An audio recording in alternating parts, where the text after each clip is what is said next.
Is there still a certain amount of anger, disappointment from last week? Well, I think so, Jim. You got to get over it. But I think we'd be naive to think that the game's completely out of sight, out of mind.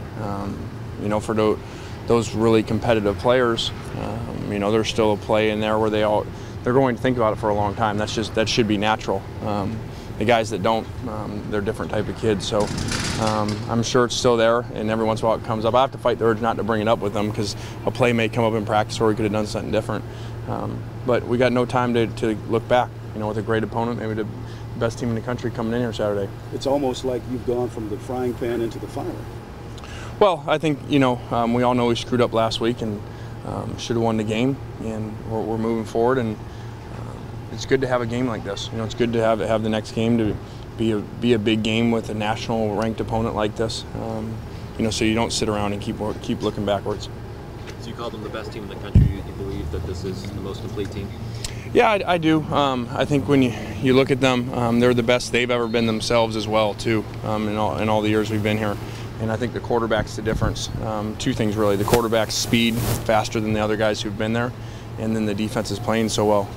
If you look at the old Oregon teams, they were still winning games, but they were winning a lot of games in the second half. You'd look at halftime scores, there'd be a lot of really close games at halftime, and then they'd go out in the second half.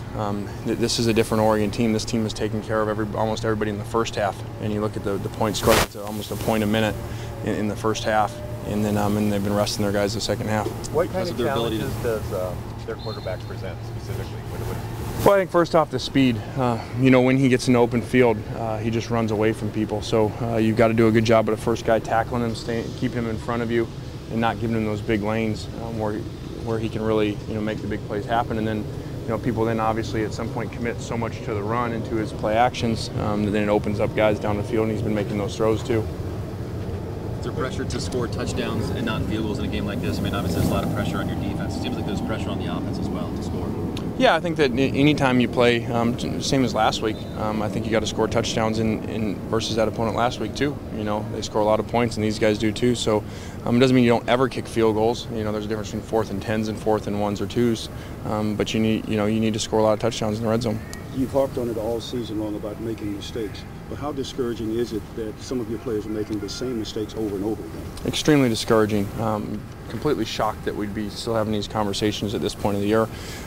Sometimes you have them in the first couple of weeks with newer players or guys making mistakes, but to see the same ones repeated over and over is really disappointing, and and it cost us a game.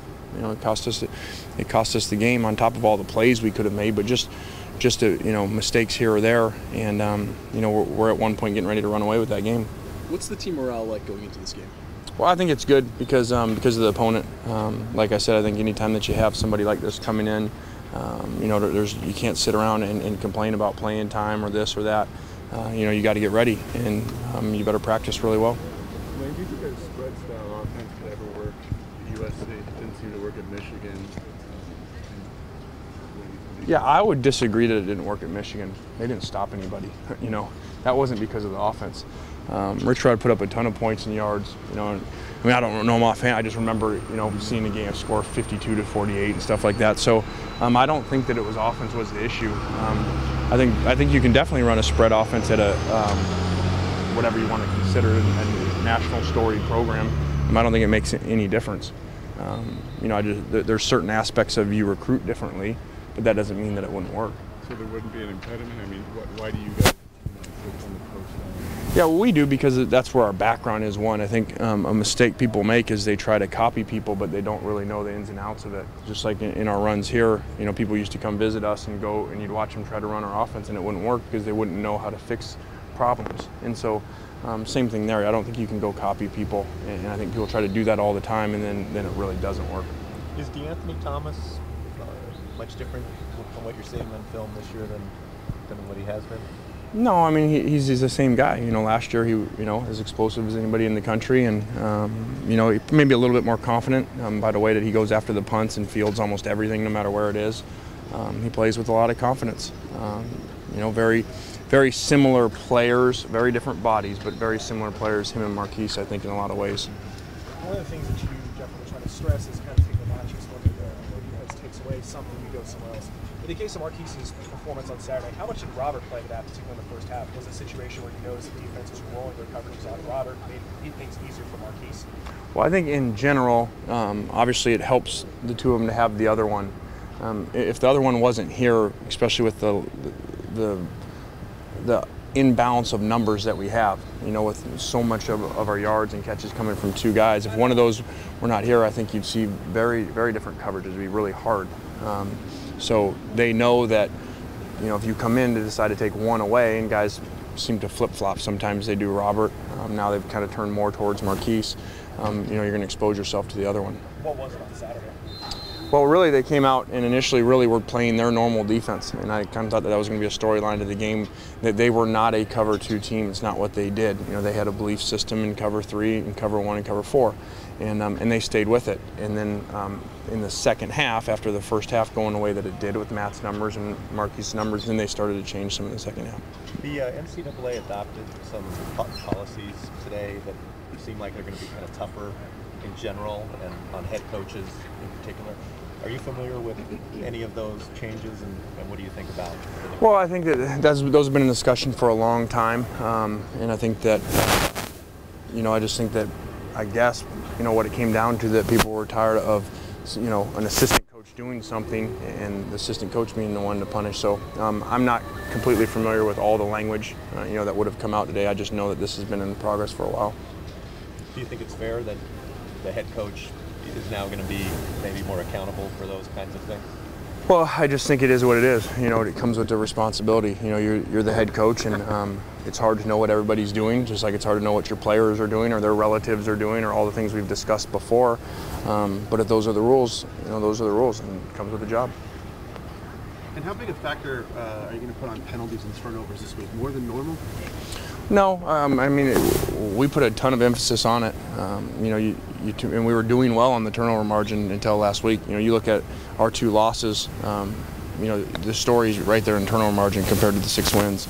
So, you can't turn the ball over no matter who you play. And obviously that could get accelerated when you play a team that can score as fast as these guys, just like last week. So we got to protect the ball, and we got to get more turnovers. They ran 90 plays last week. We only had we had no sacks. We had 1 turnover, and we actually gave it back to them on the turnover. So basically, we had no turnovers and no sacks in 90 plays. That we've got to get more impact plays out of the defense in the turnover area. They say the biggest tool you have as a coach is the bench. With the numbers the way they are, where guys screw up, can you go to them?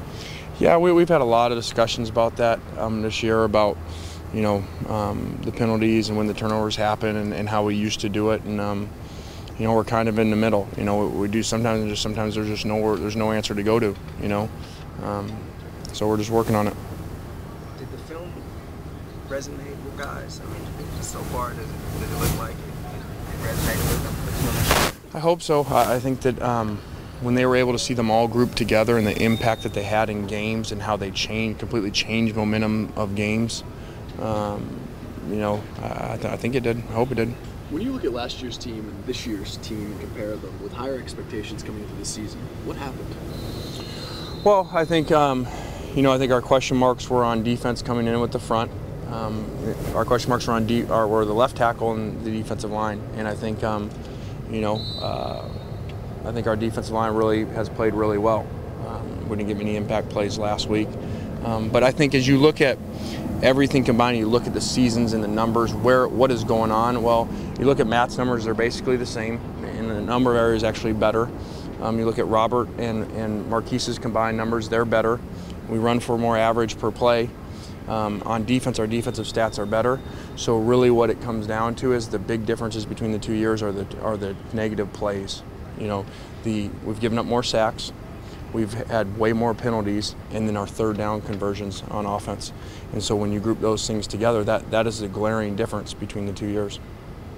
And 2 more. You said turnovers haven't been a real issue all year, but the Silas's fumbles have sort of been a recurring problem. Is that something that you're worried about? Sure. Yeah. All 3 of our running backs, we've given the ball up, and it's very discouraging. And they've been momentum-changing turnovers. Where they've been really big deals. So we've had more turnovers, like I just said, than last year, and they've been they've impacted the game big. Matt, you talked about Woods, how you're going for it there, and Matt missed him. Do you think they're still feeling some of the effects of all that time that Robert missed? I don't think so. Matt played a great game. Robert played a great game, and he missed him on one. Obviously it was glaring because Robert beat the guy so bad, and it puts the game away. Goes to 22 points, and the crowd's are already leaving at that point. So it's a glaring play. But I don't, there's a lot of other times they did hook up, and I thought Matt played a great game, and both receivers did. They set career records. We just didn't finish them off. Thank you. All right, thanks.